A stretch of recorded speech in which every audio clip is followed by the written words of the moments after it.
पाकिस्तान के think tank Islamabad policy research institute के लोग भी ये मान रहे हैं कि भारत ये इंटरकॉन्टिनेंटल बैलिस्टिक मिसाइल यानी आईसीबीएम बना रहा। भारत अग्नि 6 का परीक्षण करेगा और क्यों अमेरिका, चीन, रूस और यूरोपीय देशों की नींद उड़ जाती है इस मिसाइल का नाम सुनते ही। भारत की जो टारगेटिंग स्ट्रैटेजी है वो सिर्फ साउथ एशिया या पाकिस्तान तक महदूद नहीं है, जो कि उसका जो रेडियस है वो तो न्यूजीलैंड, ऑस्ट्रेलिया जाता है, अफ्रीका सारा कवर करता है, यूरोप कवर करता है, रशिया का सारा एरिया कवर करता है, ऊपर आर्कटिक तक जाता है। जब पानी सर से गुजर चुका है, ये याद रखें। चलो मैं उम्मीद की किरण वगैरह का ड्रामा शुरू कर देता हूँ। भारत एक लिहाज से हर किस्म की टेक्नोलॉजी अब हासिल कर रहा है अमेरिका से और बाकी मगरबी दुनिया से, तो पाकिस्तान हमारे पास तो इस वक्त वसाइल नहीं है और ना हमने कभी ये कोशिश भी की है कि हम मिसाइल टू मिसाइल हम कोई मैच करें भारत के साथ। हमारी कभी ये पॉलिसी नहीं रही। मुल्क में 2 करोड़ 60 लाख से ज्यादा बच्चे स्कूलों से बाहर हैं। अक़वाम मुत्तहिदा के चिल्ड्रन इमरजेंसी फंड के मुताबिक आबादी के लिहाज से दुनिया का 5वां बड़ा मुल्क स्कूल ना जाने वाले बच्चों की आलमी फहरिस्त में सबसे ऊपर है। उबर ने पाकिस्तान में अपनी ऐप जो है वो क्विट कर दी है और वो दूसरी जो सब्सिडियरी ब्रांड्स हैं उनके जरिए ऑपरेट करेंगे। हम क्यों बार बार ये कहते हैं कि जी हमने न्यूक्लियर वेपन्स इस्तेमाल करने के लिए तो नहीं रखे हुए, इनका तो हम नहीं चाहेंगे कि हम कभी जंग भी करें भारत के साथ। हम क्यों इस किस्म की स्टेटमेंट देते हैं जो कि लगता है कि हम थोड़े से डिफेंसिव पे हैं वीज़ावी भारत। जय हिंद दोस्तों, फनतंत्र में आपका स्वागत है। भारत के डिफेंस के क्षेत्र से एक बहुत ही अच्छी खबर आ रही है और वह है अग्नि 5 मिसाइल का सफल परीक्षण करने के बाद अब भारत जल्द ही अग्नि 6 मिसाइल का परीक्षण करने की तैयारी।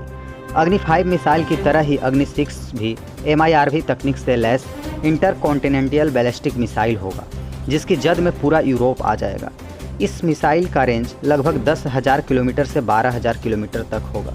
भारत लगातार अपने मिसाइलों को अपडेट कर रहा है तथा नए नए मिसाइलों को डेवलप भी कर रहा है, और करे भी क्यों नहीं, क्योंकि भारत के दोनों तरफ दुश्मन बैठे हुए हैं। भारत मिसाइल टेक्नोलॉजी के क्षेत्र में तो लगभग आत्मनिर्भर बन ही चुका है, क्योंकि हाल ही में भारत ने ब्रह्मोस मिसाइल की पहली खेप फिलीपींस को एक्सपोर्ट कर चुका है।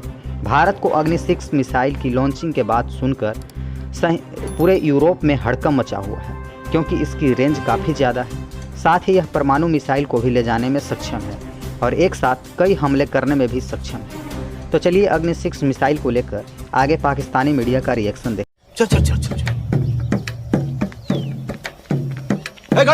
MTCR है, मिसाइल टेक्नोलॉजी कंट्रोल रिजीम का मेंबर बना है, तो उसको जो एक्सेस मिला है मुख्तलिफ सोर्सेज से मिसाइल टेक्नोलॉजी के मुख्तलिफ शोबों का, उसको उसने बरूए कार लाते हुए इस टेक्नोलॉजी को डेवलप किया है। और ये वो एस्पेक्ट है जिसके बारे में पाकिस्तान आलमी बरादरी को बारहा वार्न करता रहा है कि MTCR की जो एक्सेप्शनल मेंबरशिप दी जाती है भारत को, इसका इस खित्ते के तस्वीराती तवाज़ुन पे मनफी असरात मुरतब हो सकते हैं। लेकिन जो तस्वीराती पहलू मुख्तसरन में ये बताना चाहूंगा वो इम्पोर्टेंट इसलिए है कि अब इस टेस्ट के बाद ये बात साबित हो गई है कि 20 साल से जो भारत का तस्वीराती बयानिया था, जो उसकी ओवर्ट न्यूक्लियर डॉक्ट्रिन थी, वो it has been overtaken by time. और अब पाकिस्तान उन बातों को जो अशोर्ड सेकंड स्ट्राइक और नो फर्स्ट यूज की कमिटमेंट पर मबनी था, अब उनको वो बिल्कुल भी सीरियसली नहीं ले सकते। नहीं, लेकिन अली, अगर मैं थोड़ा सा आपसे फर्क करना विद ड्यू रेस्पेक्ट, देखिए भारत ने उसका नो फर्स्ट यूज़ पॉलिसी तो अपनी जगह डॉक्ट्रिन तो मौजूद है, इसको इस टेस्ट करने से क्या फ़र्क पड़ेगा? वो तो यही कहेगा कि जी मेरा तो अपना ख्याल ये है कि ये टेस्ट जो है उन्होंने शायद इसलिए भी किया है कि जो उनका कोल्ड स्टार्ट डॉक्ट्रिन है या प्रिवेंटिव या प्रीएम्प्टिव जो भी उनके डॉक्ट्रिन्स चल रहे हैं, उनको वो थोड़ा सा गैप चाहिए पाकिस्तान के ख़िलाफ़ ख़ास तौर पे अगर एक्शन लेना चाहते हैं कि स्विफ्ट एक्शन लिया और एक लिहाज से पाकिस्तान को ये ख़तरा मौजूद रहे कि अगर वो एस्केलेट करता है तो पाकिस्तान को क्या क्या डिसएडवांटेजेस हो सकते हैं न्यूक्लियर वॉर्स कॉन्फ्लिक्ट सिनेरियो में। तो नो फर्स्ट यूज़ किस तरह कंप्रोमाइज़ हो गया इंडिया का, मेरा समझना चाहता हूँ आपसे। बहुत अहम सवाल किया आपने। देखिए दो पहलू हैं तस्वीराती जो अहमियत है इस टेस्ट की। पहली बात तो यह है कि इसकी जो रेंज है, जिस तरह आपने बताया, क्लेम 5000 की जाती है, लेकिन बाज चाइनीज मुबस्सिर जो हैं इसको 6 से 8000 की रेंज की सलाहियत के मुताबिक गर्दानते हैं, जिसका टेस्ट अभी कम रेंज तक किया गया है। तो इससे यह जाहिर होता है कि भारत की जो टारगेटिंग स्ट्रैटेजी है वो सिर्फ साउथ एशिया या पाकिस्तान तक महदूद नहीं है, बल्कि चीन के अलावा ऑस्ट्रेलिया, यूरोप के बाज़ ममालिक भी इसके यानी कि इसकी जद में आ सकते हैं। इससे ये बात साबित होती है कि उसका टारगेट सिर्फ पाकिस्तान और चीन नहीं है। ये एक पहलू है। दूसरा पहलू जो टेक्नोलॉजिकल है, नहीं, आप ये कहना चाहते हैं कि अब भारत ने जो अपना डिटरेंस है या न्यूक्लियर प्रोग्राम है वो चाइना और पाकिस्तान से बियॉन्ड भी है? जी बिल्कुल ऐसे ही है। और ये देखिए, ये जो टेक्नोलॉजी डेवलप उन्होंने की है, ये कमिटमेंट और इस सलाहियत में जो इन्वेस्टमेंट की गई है, ये इस बात का टेक्नोलॉजिकल एविडेंस और सबूत प्रोवाइड करता है कि उसके अहदाफ सिर्फ चीन और पाकिस्तान तक महदूद नहीं है। ये पहला पहलू है।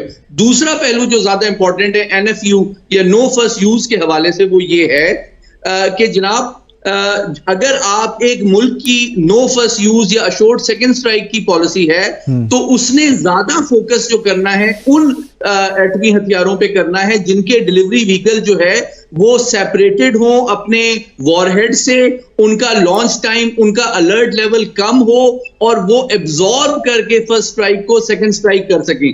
लेकिन जब वो ऐसे मिसाइल बना रहा है जो कि canisterised, ready to launch, solid fuel के ऊपर मबनी है, तो इससे ये बात साबित हो जाती है, ये टेक्निकल सबूत सामने आ रहा है कि वो रेडी टू फायर जब रखना चाहता है न्यूक्लियर मिसाइल्स और न्यूक्लियर वॉरहेड के साथ मेटेड कंडीशन में 5000 से ज्यादा रेंज तक, तो इसका मतलब ये है कि वो फर्स्ट स्ट्राइक की ऑप्शन टेक्निकली एक्वायर भी कर चुका है और उसको मेंटेन और ऑपरेशनलाइज भी करना चाहता है, जो कि इस बात का सबूत है कि अब नो फर्स्ट यूज या अशोर्ड सेकंड स्ट्राइक की जो डॉक्ट्रिन का क्लेम था, अब वो किस्सा पारीना बन चुका है। चाइना का कोई कोना ऐसा नहीं है जहां कोई उनका लीडर या कोई ऐसा एसेट हो जो सेफ है। अगर यद्यपि ऐसी जरूरत पड़े, हम तो ईश्वर से यही कामना करते हैं जरूरत ना पड़े, पर अगर जरूरत पड़ती है, और आपने एक और चीज इसका फीचर देखा होगा, जब ये वापस एंटर करता है एटमॉस्फेयर में, ये भी टर्मिनेशन स्टेज में आता है, मैक 24 स्पीड है और MRI भी है।